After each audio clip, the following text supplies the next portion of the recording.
They heard him scream. They saw him collapse. No one helped, because they thought it was part of the game. This is a story about a death caused by following the rules. Prologue. The rules were explained twice. First on the website, in clean typography and reassuring language, then again in person, spoken calmly by a man wearing a black shirt with the word "host" printed across the chest. "Everything you're about to experience is part of the game," he said. "Nothing you see is real danger. Nothing you hear requires intervention." He paused, allowing the sentence to settle. "And most importantly," he added, "do not break character." Everyone nodded. They always did. The facility was hidden behind an industrial facade at the edge of the city, the kind of place people passed every day without noticing. Inside, the air smelled faintly of metal and disinfectant. The lighting was low, intentional, designed to unsettle without alarming. 8 participants stood in a loose circle, laughing nervously, adjusting wristbands, checking their phones one last time before handing them over. Phones were not allowed inside. That, too, was explained as part of the experience. "You won't need them," the host said. "Trust the environment." Someone joked about horror movies. Someone else mentioned how realistic everything looked in the promotional videos. A third person asked how far the game would go. The host smiled. "As far as you let it," he said. The doors closed behind them with a heavy, deliberate sound. Not a slam, not a lock, just a statement. The first room resembled a prison intake area, concrete walls, a metal bench, harsh overhead lighting. The illusion was convincing but not overwhelming, enough to stimulate adrenaline, not fear. A voice crackled over hidden speakers. "Welcome to the test." A few participants clapped. Someone laughed. This was what they had paid for. The game unfolded methodically. Puzzles, instructions, timed tasks, mild stress carefully calibrated to feel thrilling rather than dangerous. The designers knew what they were doing. They had learned how far people could be pushed before they resisted. At least, that's what everyone believed. 37 minutes in, someone screamed. It was sharp, high, uncontrolled. The sound cut through the room and lingered, raw and unpleasant. For half a second, everyone froze. Then someone laughed. "Good acting," another said. "That scared me." The voice over the speakers did not interrupt. The game continued.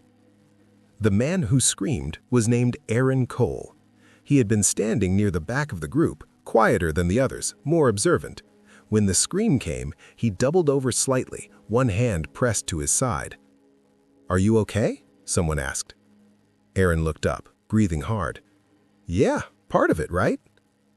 The answer relieved everyone. It allowed them to move on. 5 minutes later, Aaron screamed again.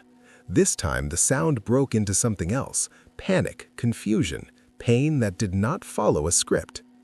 The group hesitated. Someone glanced at a camera mounted high in the corner. "They wouldn't let it go too far," a woman said. "They're watching." Another participant nodded. "There are safety protocols. This place is insured." No one touched Aaron. Blood appeared on the floor. Dark, real, not theatrical. Someone swore under their breath. "This is intense," someone else whispered. Still, no one intervened. The instructions were clear: do not break character. When Aaron collapsed, the silence that followed was heavier than the screams had been. The voice over the speakers did not react. The lights did not change. The game did not stop. It took nearly 4 minutes before someone said "stop" out loud. Another 3 before anyone approached the body. Another 2 before panic replaced assumption. By then, it was too late. Emergency responders arrived quickly once the alarm was finally raised, faster than anyone expected. The facility staff appeared shocked, horrified, cooperative. They repeated the same sentence again and again. It wasn't supposed to happen like that. The police sealed the rooms. Cameras were confiscated. Participants were separated, questioned, released. Everyone told the same story. They thought it was part of the game. Edward Hale read the incident summary without expression. A death, multiple witnesses, no immediate intervention. A room full of people, all waiting for permission to act. Edward closed the file and looked at the final note written by the first responding officer.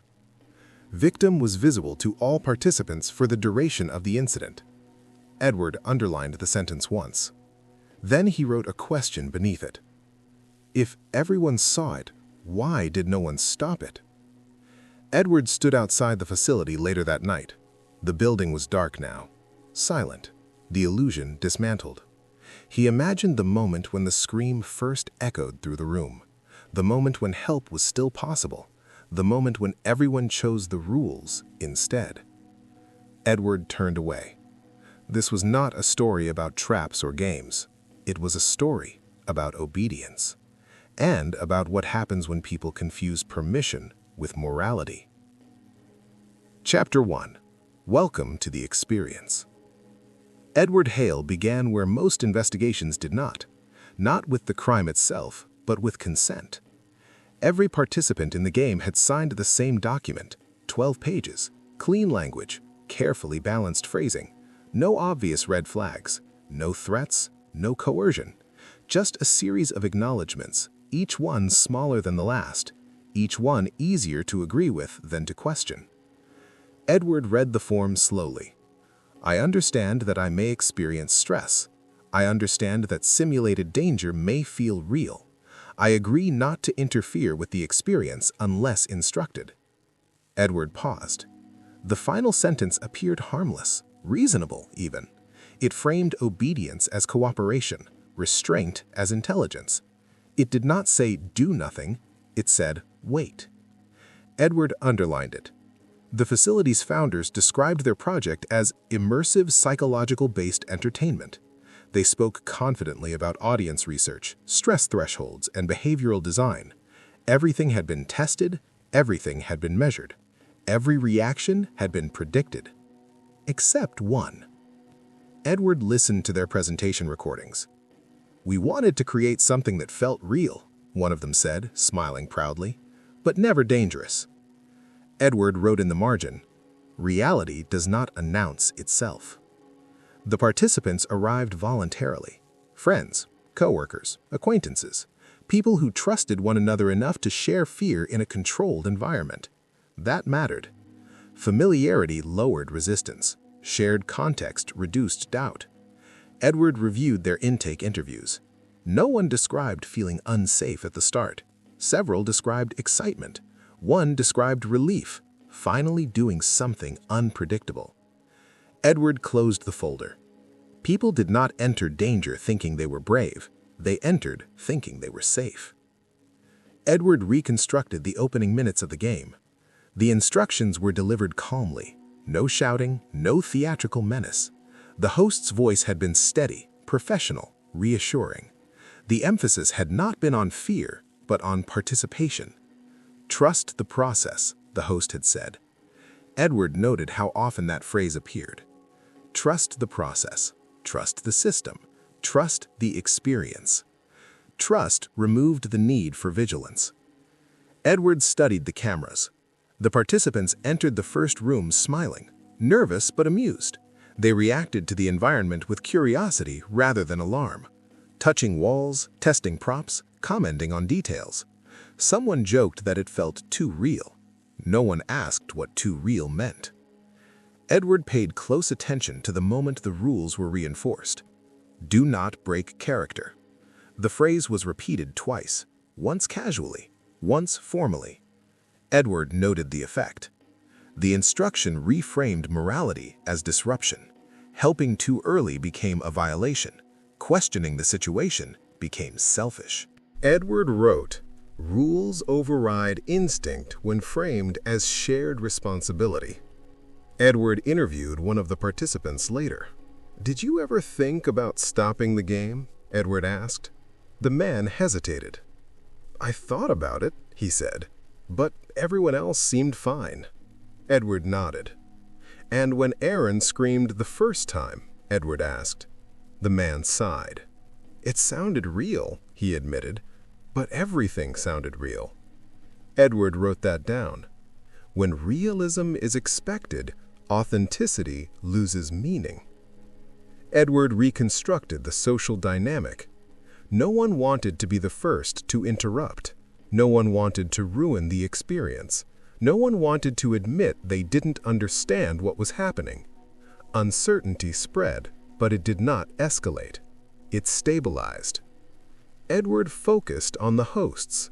They were trained not to intervene unless a predefined threshold was reached. They relied on indicators, gestures, key words, physical boundaries. Aaron had not crossed them quickly enough. Edward wrote, "Systems respond to signals, not suffering." Edward reviewed the moment again. Aaron's second scream, louder, broken, uncontrolled. Several participants looked at him directly. No one moved. Edward noted the sequence. Look, evaluate, wait. Waiting became action. Edward closed the chapter with a realization that would shape the rest of the investigation. The game did not fail. The participants did not fail. They followed instructions precisely. Edward wrote the final line carefully. The most dangerous environments are not the ones without rules. They are the ones where the rules replace judgment. Chapter 2. Screams as Entertainment.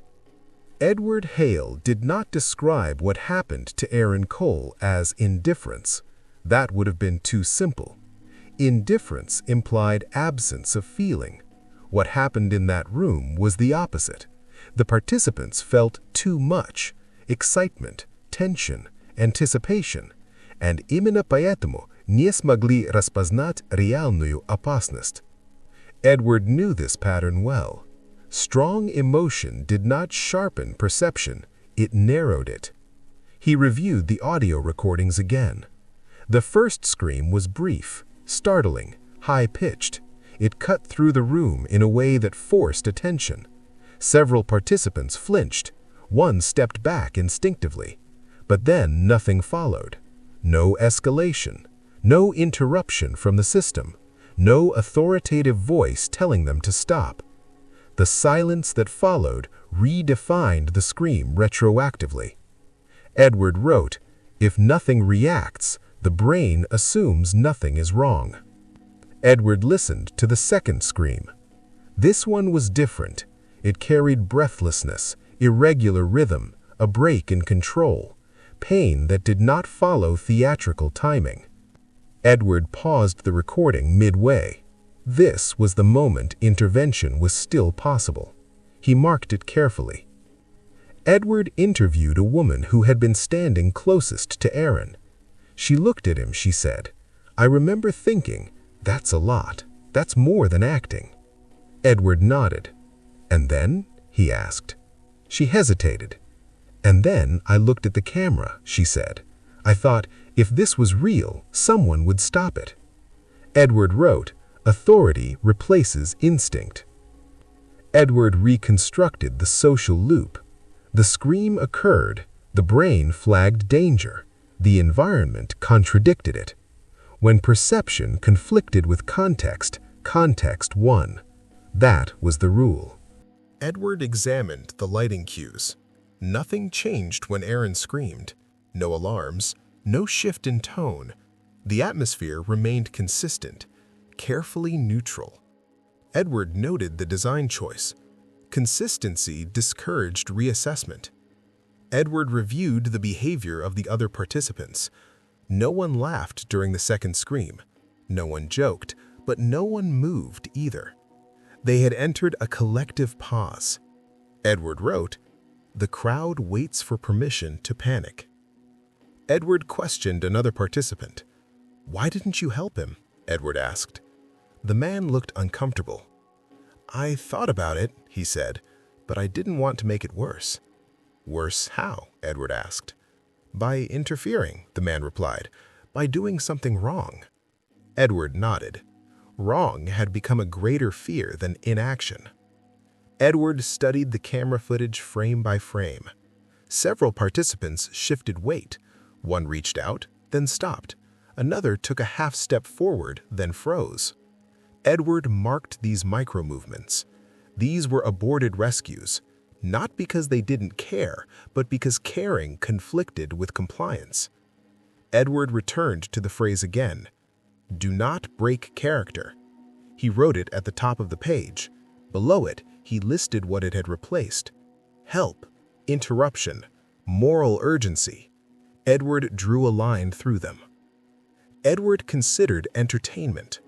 Modern audiences were trained to accept extreme displays as fiction. Pain was stylized, violence was choreographed, even authenticity had been rehearsed. Edward wrote, "When suffering is expected, real suffering hides inside it." Edward replayed the exact moment Aaron fell. No one screamed then. No one rushed forward. The fall looked scripted. Edward closed his eyes briefly. This was the point of no return.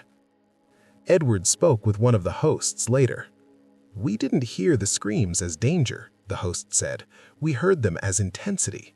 Edward nodded. "And when did intensity become emergency?" Edward asked. The host swallowed. "When he stopped moving," he said. Edward wrote, "Emergency begins when performance ends." Edward closed the chapter with a conclusion that unsettled him more than any technical failure could have. Aaron Cole had not been ignored, he had been interpreted. And interpretation, when guided by expectation, could kill as effectively as violence. Edward wrote the final lines slowly. The scream did not fail to warn them. They failed to believe it. Chapter 3. The Moment It Became Real. Edward Hale believed that every crime had a final moment of ambiguity, a narrow window where two interpretations still coexisted, where the mind could choose between "this is happening" and "this is still safe." In this case, that window lasted 12 seconds. Aaron Cole fell to his knees first, not theatrically, not cleanly. One knee struck the concrete harder than intended, producing a dull, accidental sound that did not belong to performance. His hands clawed briefly at the floor, fingers slipping against dust and paint. Edward paused the footage. That movement was not scripted. That was instinct. The room reacted, but not correctly. Someone laughed uncertainly, a short, nervous sound. Another participant muttered something about method acting. A third took a half step forward, then froze. Edward noted the geometry. No one moved toward Aaron. They redistributed themselves around him. Edward wrote, "Distance is the first defense against responsibility." Aaron tried to speak. The sound that came out was fragmented, breathless, disorganized. Words failed to assemble. His mouth opened and closed without rhythm. This was not acting. Edward slowed the audio. There was no structure, no pacing, no intention to be understood. Edward underlined a sentence in his notes. "Pain destroys performance." Someone finally said his name. "Aaron?" The word carried uncertainty, not urgency. It was a question, not a call for help. Edward watched the faces. Several participants looked directly at Aaron. Their expressions changed, confusion replacing excitement, concern creeping in too late to take control. But still, no one touched him. Edward marked the time. 2 seconds lost. The voice over the speakers remained silent. No cue, no instruction, no override. Edward knew this mattered. Authority had not redefined the situation yet. Without permission, no one acted. Aaron collapsed fully at 00:41:18. His body struck the floor unevenly. One shoulder twisted under him. His head hit second, harder than the rest. Edward paused the frame. That impact alone could have been fatal, but it wasn't. The medical report was clear. Aaron was still alive. Edward closed his eyes briefly. This was the moment. the one people later described with phrases like, "if only," and "we didn't know." But they had known something. Enough to hesitate, not enough to act. A woman crouched slightly, then stood again. A man raised his hand as if to speak, then dropped it. Someone looked at the door. Edward catalogued these reactions carefully. They were not failures of empathy. They were failures of decision. At 00:41:30, someone said, "Is this supposed to happen?" That sentence, Edward knew, was the hinge on which the entire room turned, because it framed the collapse as a narrative problem, not a medical one. Edward wrote, "When reality becomes a question, action becomes optional." Aaron convulsed. The movement was small, involuntary, unmistakably physical. Edward replayed it 3 times. This was not theatrical violence. This was loss of control. Someone gasped. No one moved. Edward noted the irony. The more real it became, the less equipped they were to respond. They had trained themselves to suspend disbelief, and in doing so, they had suspended responsibility. At 00:41:42, the first participant broke character. "Stop the game," he said. His voice cracked. The room did not respond. The system did not respond. Authority had not yet arrived to validate the command. Edward wrote, "Breaking character is not the same as being heard." Aaron stopped moving at 00:41:50. Silence followed, not the scripted silence of tension, but the heavy absence that follows something ending without ceremony. Edward watched the moment when people realized. It did not happen all at once. It spread. Shock, then fear, then comprehension. Edward underlined the timestamp. 8 seconds. That was how long it took for reality to replace expectation. By the time the emergency protocol was activated, Aaron's body had already cooled in small, irreversible ways. The report would later describe this as rapid onset. Edward preferred another phrase, delayed recognition.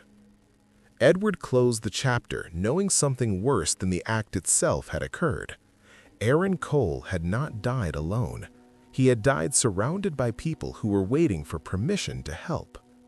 Edward wrote the final line carefully. Reality did not arrive too late. It arrived exactly when they allowed it to. Chapter 4. Who Needed an Audience? Edward Hale did not begin this chapter by asking who wanted Aaron Cole dead. That question was too direct, too obvious, and in this case, misleading. Instead, Edward asked a quieter one.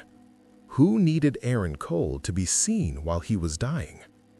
The facility's owners insisted there had been no malicious intent. They described the experience as a controlled environment, a psychological challenge, a test of resilience. They spoke the language of innovation and liability, careful to frame tragedy as anomaly rather than outcome.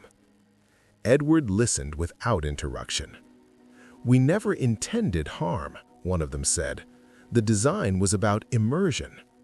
Edward nodded. "And immersion requires," he asked. The man hesitated. "Believability," he said. Edward wrote that word down.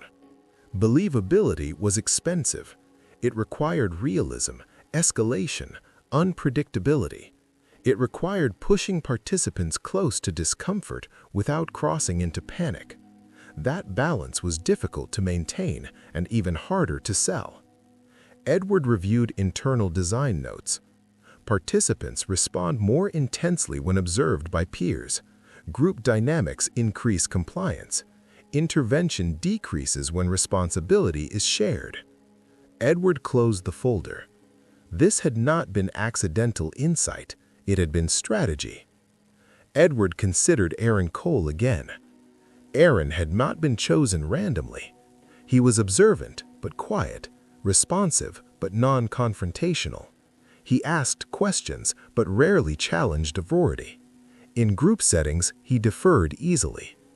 Edward recognized the profile immediately. Aaron was someone unlikely to break character, someone who would endure longer than others, someone whose distress could be prolonged without immediate disruption. Edward wrote, "The victim was selected for endurance, not weakness." Edward examined the participant pairing. Aaron had been placed near more assertive personalities, people comfortable taking up space, people likely to dominate attention. His reactions would register, but not command. Edward knew why that mattered. Suffering that competes with louder behavior is easier to ignore. Edward returned to the idea of the audience. In isolation, a scream demanded response. In a crowd, it required interpretation. The game exploited that difference deliberately. Edward wrote another note. An audience transforms pain into performance. Edward interviewed one of the designers privately. "You expected someone to scream." "Yes," the designer admitted. "Fear responses are part of the arc." "And you expected hesitation," Edward said. The designer looked away. "We anticipated a delay," he said. "Not this." Edward nodded. "How long," Edward asked, "did you expect that delay to last?" The designer swallowed. "Seconds," he said. "Maybe 20." Edward closed his notebook. The delay had lasted minutes. Edward reconstructed the escalation. The first scream established intensity. The second normalized distress. The collapse reframed urgency as narrative climax. The audience did not interrupt because interruption would have broken the shared experience. Edward wrote, "The crime required witnesses who would not intervene." Edward examined the role of the hosts. They were not killers, they were facilitators. They had been trained to monitor thresholds, not people. They waited for key words, gestures, signals that never came because Aaron's distress did not follow script. Edward underlined a sentence from the training manual. "Trust the process." Edward crossed it out. Edward considered motive again. This was not about killing Aaron Cole. It was about proving something. That people could be pushed further than they believed. That fear could be managed. That obedience could be engineered. Aaron's death was not the goal. It was an acceptable outcome. Edward sat alone in the empty facility that evening. Without participants, the rooms looked small, cheap, ordinary. The illusion collapsed without witnesses to sustain it. Edward stood where Aaron had fallen. In silence, it was obvious. Nothing here required permission to stop. Nothing prevented intervention. The only barrier had been belief. Edward closed the chapter with the realization that made the case difficult to explain publicly. This was not a murder enabled by traps or violence. It was enabled by structure, by design choices that relied on the presence of people who would watch, hesitate, and wait. Edward wrote the final line slowly. The audience was not incidental to the crime. It was the crime. Chapter 5. The Rule That Killed Him. Edward Hale did not accuse anyone immediately. Accusations were emotional shortcuts. They satisfied anger, not understanding. In this case, understanding mattered more because the true mechanism of the crime was still hiding in plain sight. Edward returned to the beginning, not to the first scream, not to the collapse, but to the instruction. Do not break character.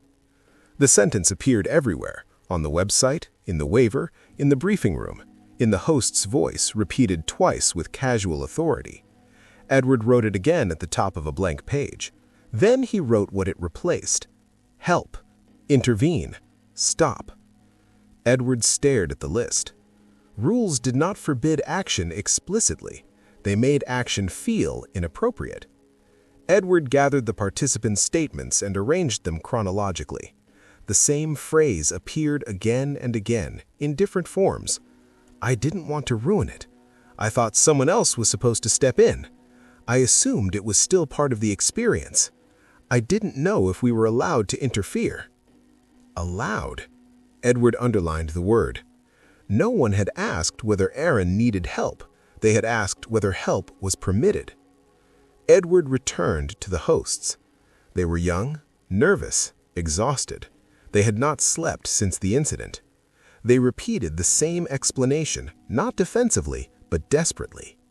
"We followed protocol," one of them said. "We were waiting for the escalation cue," another added. Edward nodded. "And if someone had broken character?" Edward asked. The hosts exchanged glances. "That would have been a violation," one said. "We're trained to de-escalate that." Edward wrote, "Violation of rules greater than violation of reality." Edward reviewed the emergency procedures. They existed on paper. They required a specific safe word, a predefined gesture, or a direct request for help. Aaron had done none of these, because Aaron believed he was not supposed to. Edward closed the folder. The system had not failed. It had functioned exactly as designed. Then Edward asked the most uncomfortable question. Who decided that breaking character was worse than stopping the game? The answer was not a single person. It was a process. Marketing teams, legal advisors, design consultants. All of them had agreed that immersion was the product. Anything that threatened immersion threatened profit. Edward wrote, "When realism is the product, safety becomes interference." Edward returned to the footage one final time. At 014142, a participant said, "Stop the game." The words were correct. The tone was not. It lacked authority. It sounded uncertain. Edward paused the frame. Authority, Edward knew, was not about volume. It was about permission. And permission had been removed at the start. Edward reconstructed the true cause of death. Aaron Cole did not die because no one cared. He died because everyone cared about the wrong thing. They cared about following the rules, not being disruptive, not embarrassing themselves, not ruining the experience. Edward closed his notebook slowly. The charges would not be simple. No one had struck Aaron, no one had restrained him, no one had ordered him to suffer. But someone had created an environment where suffering was expected, normalized, and ignored until it was irreversible. Edward knew what that was called. Negligence structured as entertainment. Edward stood in the empty briefing room where the rules had first been explained. The walls were bare now, the lights bright, the illusion gone. Edward imagined the moment again. The scream, the pause, the choice not to move. Edward wrote the final line of the chapter carefully. Aaron Cole was not killed by a person. He was killed by a rule everyone agreed to obey.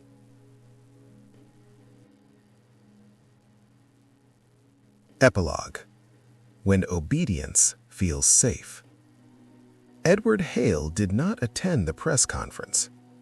He had learned that explanations offered too early turned into defenses.